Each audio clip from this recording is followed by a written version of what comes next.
Облыста жыл сайынғы жылыту маусымы кезінде жиі кездесетін мәселелер қандай? Және биыл оларды болдырмау үшін қандай нақты шаралар жасалып жатыр дейді?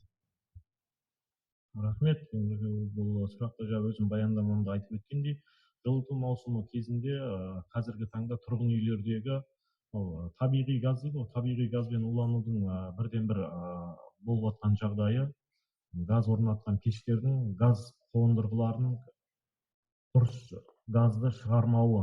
Өздеріңізге белгілі, газ құбыры жаз бойы жұмыс істемей тұрады. Газ қондырғылары, соның ішіне құстар, торғайлар осылар ұя салып, газдың сыртқа емес ішке қайтаруынан улануы. Қатты отынмен жанатын көмірді өздеріңіз барлығыңызға белгілі, мұржаны тазалау, оны пештерді ыстық отпен жанғаннан кейін қанша дегенмен жарық пайда болады, сызат пайда болады. Сол пештерді қайтадан обработка есебінде істеп шығамыз ғой, сылайтын жерін сылап, жақсылап дайындап, қысқа дайындық қой. Сол жұмыстардың бәрін жүйелі түрде өрт қауіпсіздігін сақтай отырып, жақсылап әрбір тұрғын өзінің жанұясында соны істеп, қауіпсіздік сақтайтын болса, біз жылыту маусымында қайғылы оқиғаларды болдыртпаймыз деген басты мақсатымыз бар.